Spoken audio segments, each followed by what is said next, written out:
Welcome. തഹ്മാനാണ്. ഈ video ഇൻഫ്ലമേഷനെ കുറിച്ചിട്ടാണ്. Acute inflammation and it's event, അതാണ് നമ്മൾ പറയാം. സോ നമ്മൾ പറയുന്നത് എന്താണ് ഇൻഫ്ലമേഷൻ എന്നാണ് നമ്മൾ ആദ്യം പറയും. രണ്ടാമത് അതിന്റെ ലക്ഷണങ്ങൾ ഏതെല്ലാമാണ്, പ്രധാന ലക്ഷണങ്ങളെ പറ്റി നമ്മൾ പറയും. ലക്ഷണങ്ങൾ, then what are the different types പറയും. അക്യൂട്ട് ഉണ്ട്, ക്രോണിക് ഉണ്ട്. അപ്പോൾ അതിനെപ്പറ്റി ജസ്റ്റ് ഒന്ന് പറഞ്ഞിട്ട് നാലാമത്തത് ഇവ തമ്മിലുള്ള വ്യത്യാസങ്ങൾ, what the differences between acute and chronic പറഞ്ഞു. ദെൻ അഞ്ചാമത് നമ്മൾ അക്യൂട്ട് ഇൻഫ്ലമേറ്ററി റെസ്പോൺസ് എങ്ങനെയാണ്, അതിന്റെ സ്റ്റെപ്സ്. സോ ഇത്രയും കാര്യങ്ങളാണ് നമ്മൾ പറയാം. ഈ ഇൻഫ്ലമേഷൻ എന്ന വാക്കിന്റെ ലിറ്ററലി മീനിങ് ബേണിംഗ് എന്നാണ്. ബേണിംഗ്, ഭയങ്കര വേദനയൊക്കെ ഉണ്ടാവും, അതുകൊണ്ടായിരിക്കും. മലയാളത്തിൽ നമുക്ക് കൃത്യമായിട്ട് പറയാനുള്ള ഒരു വാക്ക് എനിക്കറിയാവുന്നത് ക്ഷതം അല്ലെങ്കിൽ വീക്കം എന്നുള്ളതാണ് കൃത്യമായിട്ട് പറയുന്ന, അതിനെ സൂചിപ്പിക്കുന്ന ഒരു വാക്ക്. ദെൻ നീർക്കെട്ട്, അവിടെ കുറച്ച് നീരുണ്ടാകും, അത് ശരിയാണ്. പക്ഷെ എന്നാലും നീർക്കെട്ട് ഇതാണോ എന്ന്, ശരീരം മൊത്തമുള്ള നീർക്കെട്ട് അതല്ല. ഇത് നമ്മുടെ ശരീരത്തിന്റെ ഡിഫൻസ് റിയാക്ഷന്റെ ഒരു ഭാഗമാണ്. So it's a protective function ആണ്. ഡിഫൻസ് ഫംഗ്ഷൻ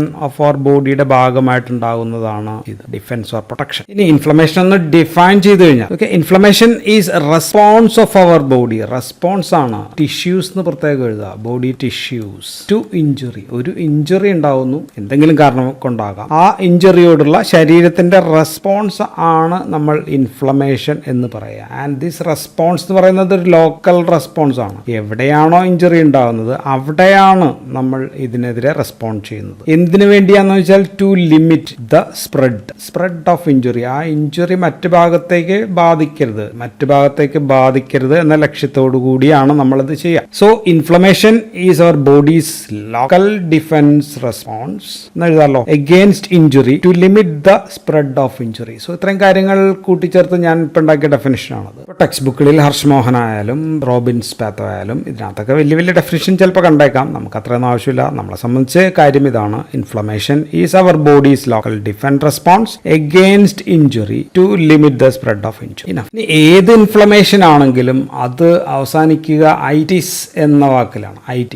ഐറ്റിസ് എന്ന വാക്കിൽ അവസാനിക്കും. നമ്മൾ സ്ഥിരം പറയാറുള്ള സൈനൂസൈറ്റിസ്, അത് നമുക്കറിയാം. ഫാരിഞ്ചൈറ്റിസ് തൊണ്ടവേദനയാണ്, ഫാരിങ്സിലാണ് പ്രശ്നം. റൈനൈറ്റിസ് മൂക്കൊലിപ്പാണ്, മൂക്കിൽ ഉള്ള പ്രശ്നമാണ്. കാർഡൈറ്റിസ് എന്ന് വെച്ചാൽ ഹൃദയത്തിലുള്ള ഇൻഫ്ലമേഷൻ ആണ്. അത് തന്നെ സ്പെസിഫിക് ആയിട്ട് എൻഡോകാർഡൈറ്റിസ് എന്ന് പറഞ്ഞാൽ, എൻഡോകാർഡൈറ്റിസ് എന്ന് പറയുമ്പോഴത്തേക്കും ഹൃദയത്തിന്റെ ഏറ്റവും ഉള്ളിലുള്ള ലെയറിനായി പ്രശ്നം. മൈലൈറ്റിസ് എന്ന് വെച്ചാൽ സ്പൈനൽ കോഡിൽ ഉണ്ടാകുന്ന ഇൻഫ്ലമേഷൻ ആണ്. പ്രോസ്റ്റൈറ്റിസ് എന്ന് പറയുമ്പോൾ പ്രോസ്റ്റേറ്റ് ഗ്ലാൻഡിലുള്ളതാണ്. മെനിഞ്ചൈറ്റിസോ എന്ന് പറയുമ്പോൾ ബ്രെയിനിന്റെ ആവരണങ്ങളിൽ ഉള്ളതാണ്. സോ എവിടെ ഇൻഫ്ലമേഷൻ ആണെങ്കിലും ഐറ്റിസ് ആയിരിക്കും അതിന്റെ കൂടെ ഉണ്ടാവുന്നത്. നിങ്ങൾ ഏത് വാക്ക് വേണമെങ്കിലും ചേർത്ത് കൊടുത്ത് നോക്കാം. ഇപ്പൊ നിങ്ങളുടെ മനസ്സിൽ ആർത്രൈറ്റിസ് വന്നിട്ടുണ്ടാകും, സ്പോണ്ടിലൈറ്റിസ് വന്നിട്ടുണ്ടാകും, ദെൻ ഗാസ്ട്രൈറ്റിസ്, എവരിത്തിങ് ഐറ്റിസ്. അപ്പൊ എന്തുകൊണ്ട് വരുന്നു എന്ന് ചോദിച്ചു കഴിഞ്ഞാൽ aetiology, it can be different reasons ആകാം, പല കാരണങ്ങൾ കൊണ്ടുണ്ടാകാം. ഏറ്റവും പ്രധാനപ്പെട്ട അതിലൊരു കാരണം ഇൻഫെക്ഷ്യസ് ഏജൻസ് ആണ്. ഇൻഫെക്ഷ്യസ് ഏജൻസ് മൂലമാണ് ഏറ്റവും അധികം നമുക്ക് വീക്കം, ഇൻഫ്ലമേഷൻ വരിക. ഏറ്റവും പ്രധാനം ബാക്ടീരിയ ആണ്, ദെൻ വൈറസ് ആണ്, ദെൻ ഇവയിൽ നിന്ന് വരുന്ന ടോക്സിൻസ്, അവ ഉണ്ടാക്കുന്ന ടോക്സിൻസ് മൂലമാകാം, ഫംഗൈ മൂലമാകാം, പാരസൈറ്റ്സ്, അങ്ങനെയൊക്കെയുള്ള സംഭവങ്ങൾ മൂലം ഉണ്ടാവുന്നതാണ് ഒന്ന്. രണ്ടാമത്തത് ഇമ്മ്യൂണിറ്റിയുമായിട്ട് ബന്ധപ്പെട്ടിട്ടുണ്ടാകാം. ഇമ്മ്യൂണിറ്റിയുമായിട്ട് ബന്ധപ്പെട്ടിട്ടുള്ളത് അത് സെൽ മീഡിയേറ്റഡ് ആകാം, അല്ലെങ്കിൽ ആന്റിജൻ, ആന്റിബോഡി, ഇവ തമ്മിൽ നടക്കുന്ന റിയാക്ഷൻ മീഡിയേറ്റഡ് ആയിരിക്കാം. അപ്പോൾ ഓട്ടോ ഇമ്മ്യൂൺ ഡിസോർഡേഴ്സ് ഒക്കെ ഇങ്ങനെ ആയിരിക്കും വരിക, അതൊക്കെ ക്രോണിക് ഡിസോർഡേഴ്സ് ആയിരിക്കും. ദെൻ മൂന്നാമത്തത് ഫിസിക്കൽ ഏജൻസ് മൂലം, ഉദാഹരണം പൊള്ളൽ, തീയിൽ, ചൂടാകാം, തണുപ്പാകാം, അല്ലെങ്കിൽ റേഡിയേഷൻസ് ഒരു പ്രധാനപ്പെട്ട കാരണമാണ്. റേഡിയേഷൻസ്, ട്രോമ, മുറിവ്, ആക്സിഡന്റ് ഒക്കെ പറ്റി മുറിവുകൾ വരുമ്പോൾ ആൻഡ് ഇൻഫ്ലമേഷൻ വരുന്നു. നാലാമത്തത് കെമിക്കൽസ് മൂലമാകാം. കെമിക്കൽസ് പ്രധാനമായിട്ടും ആസിഡ്സ്, അല്ല ആൽക്കലി, അങ്ങനെയൊക്കെയുള്ള ഓർഗാനിക് ഓർ ഇനോർഗാനിക് കാരണങ്ങൾ കൊണ്ട് കെമിക്കൽസ് മൂലം വരാം. ഓർ ഫോറിൻ ബോഡീസ്, എന്തെങ്കിലും ശരീരത്തിൽ ഇല്ലാത്ത പുതിയ പുറത്തുനിന്നുള്ള ഏതെങ്കിലും ബോഡീസ് മൂലം, അത് ബാക്ടീരിയ ഒക്കെ ഫോറിൻ ബോഡി ആയിരിക്കാം, അല്ലാതെയും എന്തെങ്കിലുമൊക്കെ കുറച്ച് മൂലം വരാം. ഈ ഇൻഫ്ലമേഷൻ സത്യത്തിൽ ഹീലിംഗ് ഓർ മുറിവുണക്കലിന്റെ ആദ്യപടിയാണ്. നമ്മൾ ഇൻഫ്ലമേഷൻ ആൻഡ് ഹീലിംഗ് എന്നാണ് സാധാരണ പറയാം. ആദ്യം ഇൻഫ്ലമേഷൻ വരും, ദെൻ അവിടെ മുറിവുണങ്ങും, ഹീൽ ചെയ്യും. സോ അപ്പോൾ ആദ്യം ഉണ്ടാകുന്നത് ഇൻഫ്ലമേറ്ററി റെസ്പോൺസ് ആയിരിക്കും ഉണ്ടാവുക. ചിലപ്പോഴെങ്കിലും ഈ റെസ്പോൺസ് ഭീകരമായിരിക്കാം, ഓർ ഫാറ്റൽ ആകാം, ആകാം അല്ലെ, ശരീരത്തെ രക്ഷിക്കാൻ ചെയ്യുന്നതാണ്, പക്ഷെ ചിലപ്പോഴെങ്കിലും ഇത് ഫാറ്റൽ ഓർ സിവിയർ ആകാം. സോ അപ്പോൾ നമുക്ക് what are the important or cardinal signs of inflammation എന്താണെന്ന് ചോദിച്ചു കഴിഞ്ഞാൽ ബേസിക്കലി 5 സയൻസ് ഉണ്ട്. 5 സയൻസിൽ ഈ 4 പറഞ്ഞത് സെൽസസ് ആണ്. സെൽസസ് എന്ന് പറയുന്ന ഫിലോസഫറാണ് പുള്ളി. ആദ്യത്തേത് പറഞ്ഞത് ഡോളറാണ്, DOLOR. ഡോളർ എന്ന് വെച്ചാൽ പെയിൻ, വേദനയാണ്. വേദന ഉണ്ടാകും അല്ലെ, ആ ഭാഗത്ത് പെയിൻ ഉണ്ടാകും. രണ്ടാമത്തെ സൈൻ എന്ന് പറഞ്ഞാൽ കാലറാണ്, COLOR. കാലർ എന്ന് വെച്ചാൽ അവിടെ ചൂടുണ്ടാകും, ഇൻക്രീസ് ടെമ്പറേച്ചർ. ചിലപ്പോൾ അത് ശരീരം മൊത്തം ഉണ്ടായേക്കാം, ഡിപ്പെൻസ് അപ്പോൺ ഇൻഫ്ലമേഷൻ. മൂന്നാമത്തത് ട്യൂമറാണ്. ട്യൂമർ എന്ന് ഇപ്പോൾ പേടിക്കേണ്ട, ട്യൂമർ മീൻസ് സ്വെല്ലിംഗ് ആണ്. സ്വെല്ലിംഗ് എന്ന് വെച്ചാൽ അവിടെ തടിപ്പ് ഉണ്ടാകാം, ചെറുതായിട്ട് തടിച്ചു വരും അല്ലെ. നാലാമത്തത് റൂബറാണ്, RUBOR. റൂബർ എന്ന് വെച്ചാൽ അവിടെ റെഡ്നെസ് ഉണ്ടാകും, ചുവന്നു വരിക. സോ ചുവന്ന് തടിക്കുന്ന വേദന, അതാണ് ഇൻഫ്ലമേറ്ററി സൈറ്റിൽ നമുക്ക് കാണാൻ പറ്റുക. ഇനി 5ാമത്തെ സൈൻ പറഞ്ഞത് റുഡോൾഫ് വിർച്ചോ ആണ്. ഫാദർ ഓഫ് മോഡേൺ പാത്തോളജി ആണ്. സോ പുള്ളി പറഞ്ഞത് 5ാമത്തെ സൈൻ എന്ന് പറഞ്ഞത് ഫങ്ഷ്യോ, LAES, ലീസ. കേട്ട് പേടിക്കണ്ട, ഇത് ജസ്റ്റ് ലോസ് ഓഫ് ഫങ്ഷൻ. ആ ഭാഗം താൽക്കാലികമായിട്ട് പ്രവർത്തനമൊക്കെ നിർത്തിവെച്ചതായിട്ട് പ്രഖ്യാപിക്കും. ആ ഭാഗത്തെ functions will be compromised. So ഇതാണ് 5 signs, important cardinal signs of inflammation. Basically inflammation 2 ടൈപ്പാണ്. ഒന്ന് അക്യൂട്ട് ആണ്, acute inflammation. 2 chronic inflammation. So acute and chronic. ഇത് ഡ്യൂറേഷൻ ഓഫ് റെസ്പോൺസ് ആണ്, എത്ര നാൾ കൊണ്ടാണ് എന്നുള്ളതാണ് പ്രധാനം. എങ്കിലും ബോഡിയുടെ റെസ്പോൺസ് രീതിയും അതനുസരിച്ച് വ്യത്യാസമാണ്. അക്യൂട്ട് എന്ന് വെച്ചാൽ ഇമ്മീഡിയറ്റ് ഇവന്റ്സ് ആണ്. അക്യൂട്ട് മീൻസ് ഇമ്മീഡിയറ്റ്, ഉടൻ നടക്കുന്നതാണ്. Begins rapidly and also ends quickly. തുടങ്ങുന്നത് വേഗത്തിലാണ്, റാപ്പിഡ് ആയിട്ടാണ്, വേഗത്തിൽ തന്നെ ക്വിക്കായിട്ട് തന്നെ അവസാനിക്കുകയും ചെയ്യും. എന്നാൽ ക്രോണിക്കോ ദീർഘനാൾ ഉണ്ടാകുന്നതാണ്. സോ ഇറ്റ്സ് പ്രൊലോങ്ഡ് ആണ്, ലോങ് ലിവ്ഡ് ആണ്, കൂടുതൽ നേരം നിൽക്കും. ആൻഡ് നമുക്ക് ഇവ തമ്മിലൊന്ന് കമ്പയർ ചെയ്ത് കഴിഞ്ഞാൽ അക്യൂട്ട് ഞാൻ ഓൾറെഡി പറഞ്ഞു ഷോർട്ട് ഡ്യൂറേഷൻ ആണ്. ഒരു സാധാരണ നമ്മൾ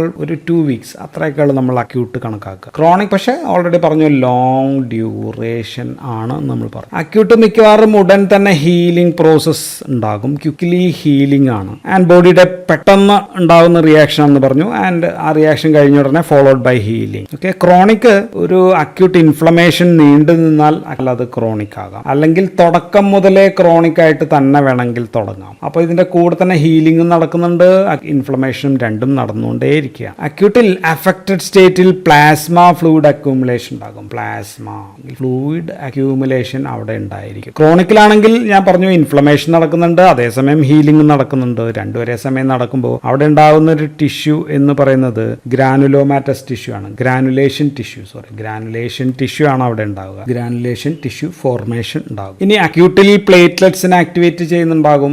വലിയ മുറിവൊക്കെ ആണെങ്കിൽ പ്ലേറ്റ്ലെറ്റ്സ് ആക്ടിവേഷൻ. നമ്മൾ പക്ഷെ അത്രയും വലിയ മുറിവിനെ കുറിച്ചിട്ടല്ല ഇവിടെ പറയുന്നത്. ആൻഡ് ബ്ലീഡിംഗ് ഒക്കെ ഉണ്ടെങ്കിൽ അങ്ങനെ ഉണ്ടാകും. ദെൻ അക്യൂട്ടിലെ പ്രധാനപ്പെട്ട സെൽ ഏതാണ് എന്ന് ചോദിച്ചു കഴിഞ്ഞാൽ അവിടെ നമ്മൾ ഓർത്ത് വയ്ക്കുക, ഇറ്റ് ഈസ് ന്യൂട്രോഫിൽ ആണ്.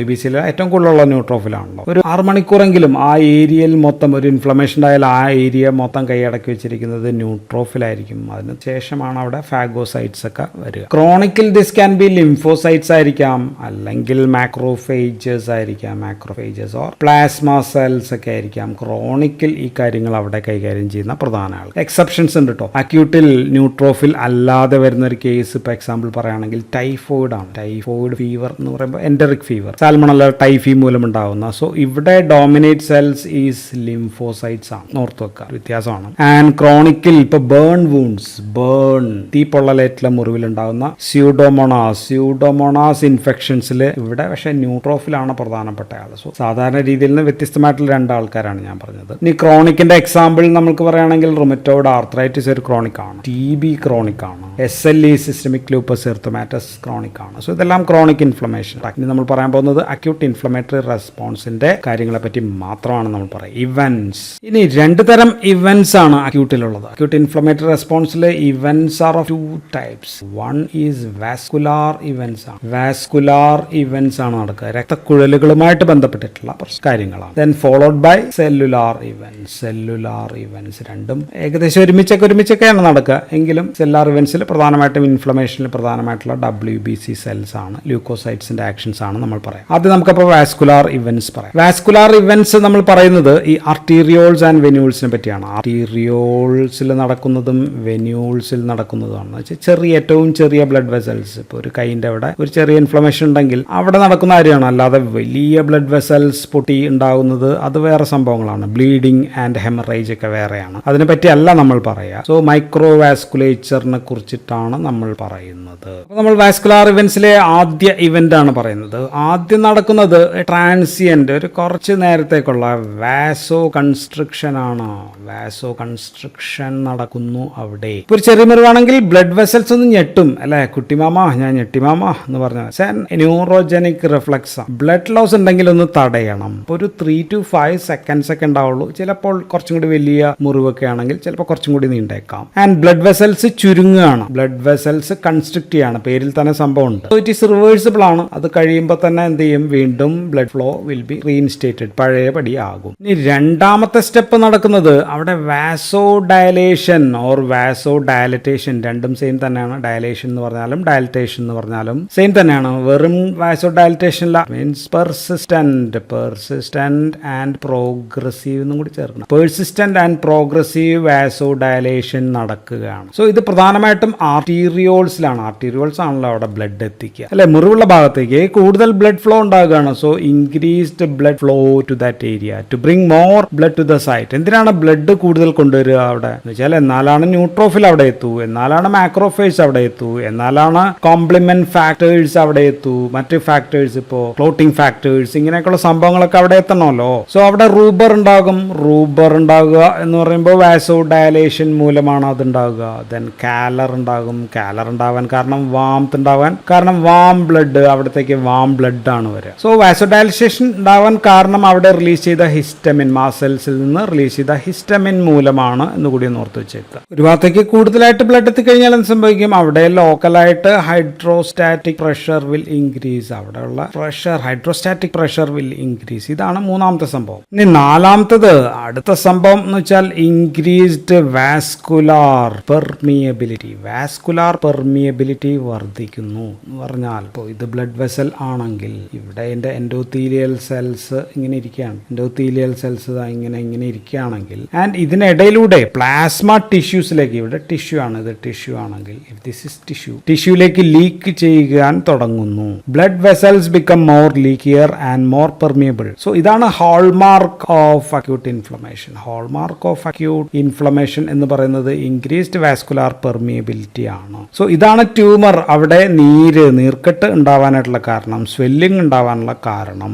ഇനി ഈ ലീക്കേജ് എന്തുകൊണ്ട് ഉണ്ടാകുന്നു, what mechanism or reason for this leakage എന്ന് ചോദിച്ചാൽ 5 കാരണങ്ങൾക്കാകെ ആണ് ഇതുണ്ടാവുക. ഏറ്റവും പ്രധാനം and the most important one is endothelial cells. Endothelial cells contract ചെയ്യും. വെച്ചാൽ ഇതാണ് എൻഡോത്തീലിയൽ സെൽസ്, ഈ സെല്ല് കൺട്രാക്ട് ചെയ്യും. ഇപ്പൊ ഞാനിവിടെ വേറെ വരയ്ക്കുകയാണെങ്കിൽ ബ്ലഡ് വെസൽസിന് ചുറ്റുമുള്ള എൻഡോത്തീലിയൽ സെൽസ് ഇങ്ങനെ കൺട്രാക്ട് ചെയ്യുന്നു. കൺട്രാക്ട് ചെയ്യുമ്പോൾ ഇടയിൽ ഗ്യാപ്പായി അല്ലെ, ചുരുങ്ങുന്നു. ആൻഡ് ദിസ് ഈസ് റിവേഴ്സിബിൾ ആണ് കേട്ടോ, റിവേഴ്സിബിൾ ആണ് ആൻഡ് ഫോർ ഷോർട്ട് ഡ്യൂറേഷൻ ആണ്. എൻഡോത്തീലിയൽ സെൽസിനിടയിൽ ഗ്യാപ്പ് ഫോം ചെയ്യുന്നു. സോ ഗ്യാപ്പ് ഫോം ചെയ്യാൻ, ഇത് കൺട്രാക്ട് ചെയ്യാൻ കാരണം ഫൈറ്റി ആണ്, ഹിസ്റ്റമിൻ ആണ്, ബ്രാഡിക്കൈനിൻ, അങ്ങനെയൊക്കെയുള്ള സംഭവങ്ങളാണ് ഇത് കൺട്രാക്ഷൻ ഉണ്ടാക്കുന്നത്. അതാണ് ഒരു റീസൺ. രണ്ടാമത്തത്, ഇവിടെ എത്തുന്ന WBC, ഇവിടെ ഇങ്ങനെ WBC ഇവിടെ എത്തുന്നുണ്ട്. ഈ WBC ഓർ ലൂക്കോസൈറ്റ്സ് എൻഡോത്തീലിയൽ സെൽസിൽ ഡാമേജ് ഉണ്ടാക്കും. അതിനെ നമ്മൾ വിളിക്കുക ലൂക്കോസൈറ്റ് മീഡിയേറ്റഡ് ഇഞ്ചുറി ആണ്, എൻഡോത്തീലിയൽ ഇഞ്ചുറി ആണ് ഒരു കാര്യം. ഈ ന്യൂട്രോഫിൽ ചില സൈറ്റോകൈൻസ് റിലീസ് ചെയ്യുന്നുണ്ട്. And this cytokines and also proteolytic enzymes can damage. താൽക്കാലികമായിട്ട് ന്യൂട്രോഫിൽ ഇവിടെ എന്ത് ചെയ്യും, ഇങ്ങോട്ടേക്ക് പോയാൽ പറ്റൂ, അപ്പോൾ അവിടെ ഡാമേജ് ഉണ്ടാക്കും. ആൻഡ് മൂന്നാമത്തത് ഡയറക്റ്റ് എൻഡോത്തീലിയൽ ഇഞ്ചുറി ആണ്. ഡയറക്റ്റ് എൻഡോത്തീലിയൽ ഇഞ്ചുറി, അതിപ്പോൾ നമ്മൾ ഈ കാരണം തന്നെ അതായിരിക്കും. അപ്പോൾ ഒരു മുറിവാണെങ്കിൽ ഇങ്ങനെ ഒരു മുറിവ് സംഭവിച്ചുകൊണ്ടിരിക്കാം. ആൻഡ് നാലാമത്തത് ട്രാൻസൈറ്റോസിസ് ആണ്. ട്രാൻസൈറ്റോസിസ് എന്ന് പറഞ്ഞു കഴിഞ്ഞാൽ ഇവിടെ എത്തുന്ന WBC പോലുള്ള സംഭവങ്ങൾ, അതിൽ നിന്നുണ്ടാകുന്ന VEGF vascular endothelial growth factor, ഇതിൽ നേരിൽ ചില തുളകൾ പോലെയുള്ള സംഭവങ്ങൾ ഉണ്ടാക്കും. ഓക്കെ, സോ ചില ഓർഗനലൈസിന്റെ സഹായത്തോടു കൂടി നേരിട്ട് ഇതിലൂടെ, അതുകൊണ്ടാണ് നേരിട്ട് സെല്ലിനകത്തുകൂടി പോകുന്നതുകൊണ്ടാണ് നമ്മൾ ട്രാൻസൈറ്റോസിസ് എന്ന് പറയുക. ഗ്യാപ്പ് വഴിയല്ല പോവുക, ട്രാൻസൈറ്റോസിസ്. അഞ്ചാമത്തെ റീസൺ ആൻജിയോജെനിസിസ് ആണ്. ആൻജിയോജെനിസിസും ചെയ്യുന്നത് വാസ്കുലാർ എൻഡോത്തീലിയൽ ഗ്രോത്ത് ഫാക്ടർ തന്നെയാണ്. പുതിയ ബ്ലഡ് വെസൽസ് ഉണ്ടാക്കാനുള്ള ശ്രമങ്ങൾ തുടങ്ങുന്നു. അപ്പോൾ പുതിയ blood vessels mature blood vessels ഒന്നും അല്ല.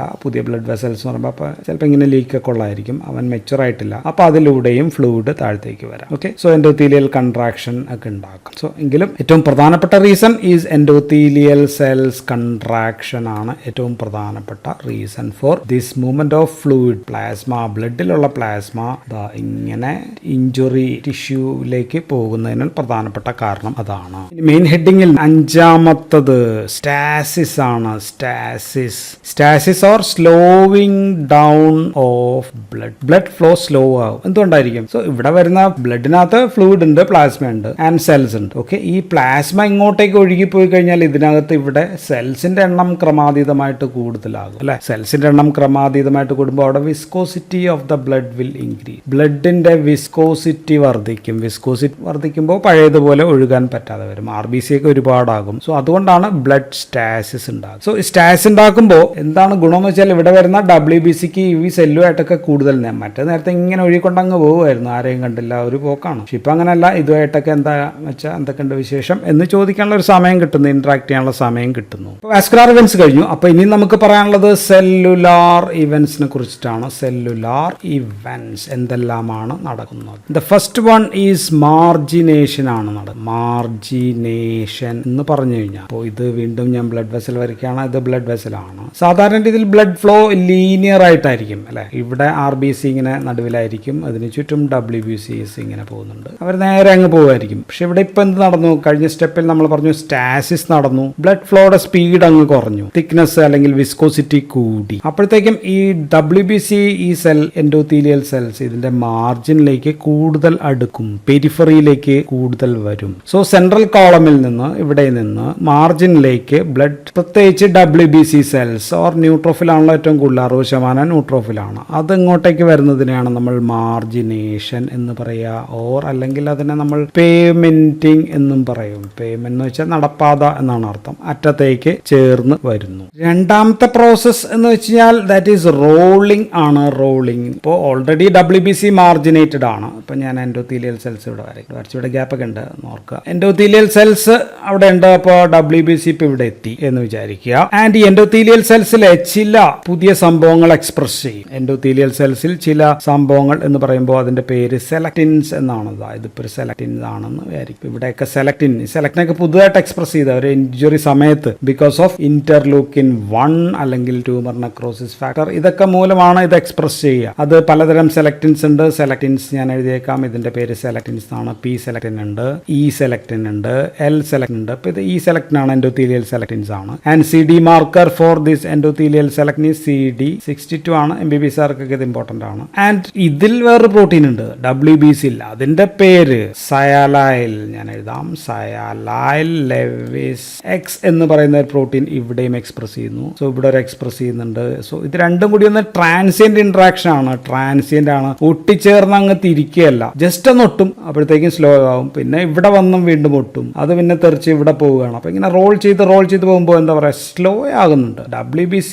ഈസ് നൗ മോർ ഇതിൽ ഇവിടെ കിടന്ന് ചുറ്റിക്കളിച്ചുകൊണ്ടിരിക്കുകയാണ്. സോ ഇതാണ് റോളിംഗ്. ഓൺലി റോളിംഗ് ആണ്, നോട്ട് എ ബോൺ ഫോർമേഷൻ. ഒട്ടിച്ചേർന്ന് അവിടെ ഇരിക്കാമെന്ന് തീരുമാനിക്കാൻ പറ്റുന്നില്ല, ഒന്ന് ചുറ്റിക്കറങ്ങാണ്, ഇങ്ങനെ ചുറ്റിക്കറങ്ങുക ആണ് റോളിംഗ്. പിന്നെ അടുത്ത സ്റ്റെപ്പ്, റോളിംഗ് ഒക്കെ തീർന്നു. ഇനി അവിടെ അഡ്ഹസ് ചെയ്യാൻ തീരുമാനിക്കുകയാണ്. അഡ്ഹഷൻ, ഒട്ടിച്ചേരാൻ തീരുമാനിക്കുകയാണ് സുഹൃത്തുക്കളെ. റോൾ ചെയ്ത് സ്ലോ ആവുമ്പോൾ ചില പുതിയ മോളിക്യൂൾസ് കൂടി കൂടുതലായിട്ട് ഇവിടെ എക്സ്പ്രസ് ചെയ്യാൻ തുടങ്ങും. ഞാൻ കുറച്ച് വലുതായിട്ട് വരയ്ക്കാം. ആ മോളിക്യൂൾസ് വരയ്ക്കാനായിട്ട് സ്ഥലം വേണം. ഇപ്പോൾ എൻഡോത്തീലിയൽ സെൽസ്, ഇത് എൻഡോത്തീലിയൽ സെൽസ് ആണെങ്കിൽ ഈ എൻഡോത്തീലിയൽ സെൽസ് ഉണ്ടാവുന്ന ഒരു മോളിക്യൂൾ, അതിന്റെ പേര് ഞാൻ ഇവിടെ എഴുതാം, VCAM എന്നാണ്. VCAM means vascular endothelial adhesion molecule ആണ്. ഇവിടെ ഒരെണ്ണം. രണ്ടാമത്തത് വേറൊരെണ്ണം ഇന്റർസെല്ലുലാർ, ICAM ആണ്.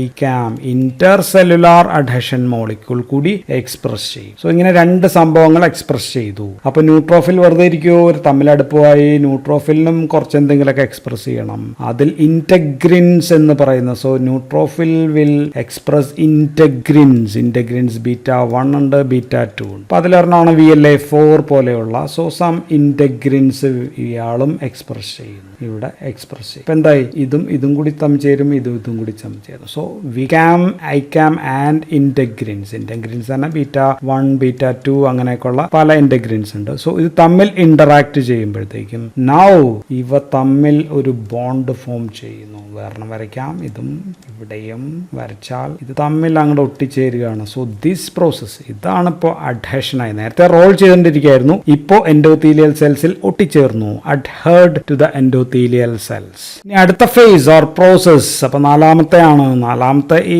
ട്രാൻസ്മൈഗ്രേഷൻ.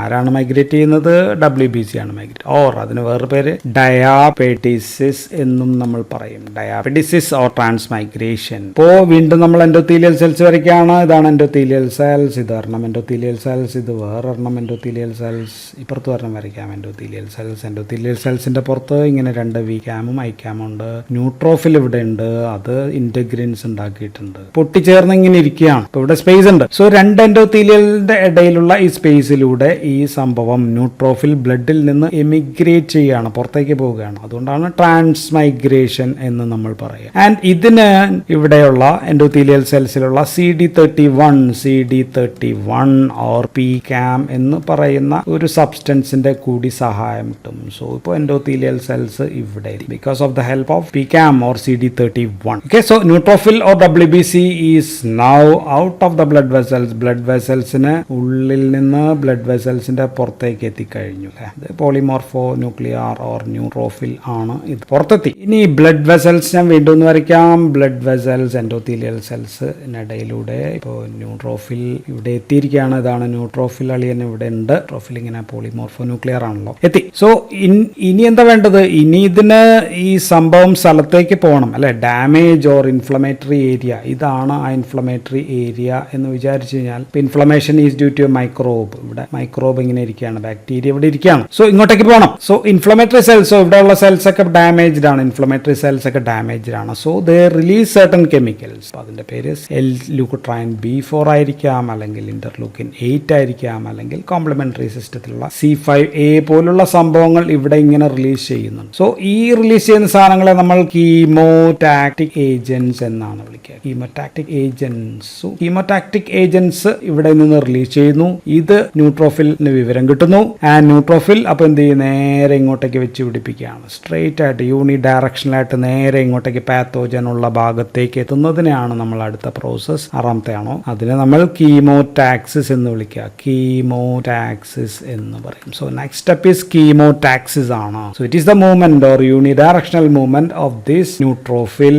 Or this WBC cells towards the inflamed or injured area. So WBC ഇങ്ങോട്ട് വരികയാണ്. പക്ഷേ WBCക്ക് ഇവിടെ എത്തുമ്പോൾ ഈ പാത്തോജൻ ആരാണ് എന്ന് തിരിച്ചറിയണം അല്ലെ. പാത്തോജൻ ഓർ ഇൻഫെക്ഷ്യസ് ഏജന്റ് ഏതാണെന്ന് WBC, സപ്പോസ് ഇതാണ് ഇൻഫെക്ഷ്യസ് ഏജന്റ് എന്ന് കരുതിയാൽ, ഇൻഫെക്ഷ്യസ് ഏജന്റ് ഇതാണ് എന്ന് നമ്മൾ കരുതിയാൽ, അതിനെ ചൂണ്ടിക്കാണിക്കാൻ ഇത് ഇന്ന ആളാണ് പ്രശ്നം എന്ന് പറയാൻ ചില ആൾക്കാർ അല്ലെങ്കിൽ ചില അടയാളങ്ങൾ ഇതിന്റെ പുറത്ത് ഇവിടെയുള്ള ആൾക്കാർ പതിക്കും. അതിനെ പറയുന്ന പേരാണ് ഓപ്സോണിൻസ്. അപ്പോൾ ഓപ്സോണിൻ C3b is an opsonin. FC portion of immunoglobulin G is an opsonin ആണ്. Fibrinogen is an opsonin. ഇങ്ങനെ പലതരം ഓപ്സോണിൻസ് ഉണ്ട്. സോ ഓപ്സോണിൻ പതിച്ചു കഴിഞ്ഞാൽ അതിൽ വന്നിട്ട് നമ്മളുടെ WBC ഞാൻ റെഡ് കളറിലാണ് വരച്ചത്, WBC ഇതിൽ വന്ന് ഒട്ടിച്ചേരുകയാണ്. സോ ഇതാണ് ഈ ഒട്ടിക്കുന്നതിനാണ് നമ്മൾ ഓപ്സോണൈസേഷൻ എന്ന് പറയാം. ഓപ്സോണൈസേഷൻ. ഇപ്പോൾ ഓപ്സോണിൻ ഒട്ടിപ്പിടിപ്പിച്ചാൽ മാത്രമേ WBCക്ക് വന്ന് അവിടെ ഒട്ടിച്ചേരാനായിട്ട് പറ്റൂ. ഇനി ലാസ്റ്റ് സ്റ്റെപ്പ് എന്ന് പറയുന്നത് ഫാഗോസൈറ്റോസിസ് ആണ്. സോ ഇതായിരുന്നു ബാക്ടീരിയ. നമ്മുടെ ബാക്ടീരിയ ഇവിടെ ഇരിക്കുകയാണ്. അപ്പോഴത്തേക്കും നമ്മുടെ WBC ഇവിടെ എത്തി. ഇനി WBC ഇതിനെ ചുറ്റി വരികയാണ്. WBC അതിന്റെ സ്യൂഡോപോഡ്സ് ഉപയോഗിച്ചിട്ട് ഇന്റർണലൈസ് ചെയ്യുമ്പോൾ ഇപ്പോൾ WBC ഇതാണ്. ആൻഡ് ഇപ്പോൾ പാത്തോജൻ ഇവിടെ ഇതിനകത്തെത്തി കഴിഞ്ഞു. So bacteria is now internalised by the WBC. അപ്പോൾ ഇതിനെ നമ്മൾ വിളിക്കുക ഫാഗോസോം എന്നാണ് വിളിക്കുക. ഫാഗോസോം ആയി. ഇപ്പോൾ WBC ഇതിന്റെ ചെന്ന് ശരിയായില്ല, ഇതെന്റെ ന്യൂക്ലിയസ് ആണ്. ഞാൻ പോളിമോർഫോ ന്യൂക്ലിയർ സെൽ വരച്ചാണ്, ശരിയായില്ല. എങ്കിലും പോട്ടെ. ഇവിടെ അതിന് വേറെ സാധനമുണ്ട്. ഇതിനെ നമ്മൾ ലൈസോസോംസ് എന്നാണ് വിളിക്കുക. ഓക്കെ, അപ്പോൾ ഇനി ഫാഗോസോമും ലൈസോസോമും കൂടി ചേർന്ന് ഒന്നാവുകയാണ്. ഇത് രണ്ടും കൂടി ഒന്നാവുമ്പോൾ നമ്മൾ അതിനെ വിളിക്കുക ഫാഗോ ലൈസോസോം എന്നാണ് പറയുക. സോ ഫാഗോ ലൈസോസോമിൽ എന്താണ് നടക്കുക? ഇതിനകത്തിട്ട് ഈ ബാക്ടീരിയയെ കൊല്ലുകയാണ് സുഹൃത്തുക്കളെ, കൊല്ലുകയാണ്. യാതൊരു ദയയും ദാക്ഷിണ്യവുമില്ലാതെ പലതരം ആയുധങ്ങൾ ഉപയോഗിച്ചിട്ട് കൊല്ലുകയാണ്. എന്തെല്ലാമാണ് ഈ ആയുധങ്ങൾ എന്ന് ചോദിച്ചു കഴിഞ്ഞാൽ ദീസ് ആർ ഫ്രീ റാഡിക്കൽസ് ആണ്. പ്രധാനമായിട്ടും ഓക്സിജൻ ഡിപ്പെൻഡന്റ് കില്ലിംഗ് ആണ് അല്ലെ. നമുക്കറിയാം ഓക്സിജൻ ഡിപ്പെൻഡന്റ് and killing ആണ്. സോ ഇതിൽ NADPH oxidase വഴി oxygen is converted into superoxide free radicals ആക്കി മാറ്റുന്നുണ്ട്. And this superoxide free radicals is converted into H2O2 hydrogen peroxide ആക്കാനായിട്ട് സൂപ്പർ ഓക്സൈഡ് ഡിസ്മ്യൂട്ടേസ് എന്ന് പറയുന്ന ഒരു എൻസൈമിന്റെ സഹായം വേണം. And this is converted into with the help of myeloperoxidase വഴി അതിനെ ഹൈപ്പോക്ലോറസ് ആസിഡ് ആക്കി മാറ്റുന്നു. Hypochlorous acid. So this is a very powerful എന്താ പറയാ കൊല്ലൽ സംഭവമാണ്. ഇപ്പോൾ ഹൈപ്പോക്ലോറസ് ആസിഡ് ഒക്കെ വെച്ചിട്ട് ഇതിനെ കൊല്ലാം, അല്ലെങ്കിൽ നമുക്ക് ഇതിനെ വീണ്ടും ഹൈഡ്രോക്സിൽ ഫ്രീ റാഡിക്കൽസ് ആക്കിയിട്ടും കൊല്ലാം. This also very powerful. So ഇങ്ങനെ വളരെ മാരകമായ ആയുധങ്ങൾ ഉപയോഗിച്ചിട്ട് കെമിക്കൽസ് ഉപയോഗിച്ചിട്ട് ബാക്ടീരിയയെ കൊന്നു കളയുകയാണ്. സോ ഇൻഫ്ലമേഷൻ അവിടെ വെച്ച് തീരുന്നു. ഇനി നമുക്ക് അതിന്റെ ഹീലിംഗ് പ്രോസസ് നടക്കണം. അതിനു മുമ്പ് നമുക്ക് അടുത്ത വീഡിയോയിൽ what are the mediators of inflammation ഒന്ന് നോക്കിയിട്ട് നമുക്ക് അടുത്ത ഭാഗങ്ങളിലേക്ക് പോകാം. So next video, mediators of inflammation. So that's all in this acute inflammatory response and acute inflammation. Thank you for watching.